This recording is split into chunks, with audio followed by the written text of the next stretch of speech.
জাতীয় নির্বাচনে প্রায় ১.৫ কোটি প্রবাসীর ভোটাধিকার নিশ্চিত করতে অন্তর্বর্তী সরকারের প্রতি আহ্বান জানিয়েছে প্রবাসী অধিকার আন্দোলন নামের একটি সংগঠন। বিকেলে ঢাকার রিপোর্টার্স ইউনিটির নজরুল হামিদ মিলনায়তনে সংবাদ সম্মেলনে এ দাবি জানান সংগঠনের আহ্বায়ক নুরুল মোস্তফা খোকন।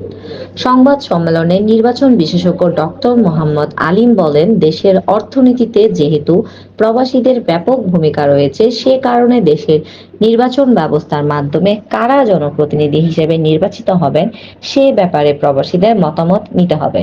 এই সময় প্রবাসে মারা যাওয়া সব বাংলাদেশি নাগরিকদের মরদেহ রাষ্ট্রীয় খরচে দেশে ফিরিয়ে আনা, প্রবাসীদের জাতীয় পরিচয়পত্র প্রদান ও বিমানবন্দরে আসা যাওয়ার সময় হয়রানি বন্ধ সহ বেশ কয়েকটি দাবি জানান বক্তারা। অনুষ্ঠানে উপস্থিত ছিলেন নির্বাচন বিশেষজ্ঞ ডক্টর আব্দুল আলীম, নাগরিক উদ্যোগের নির্বাহী পরিচালক জাকির হোসেন।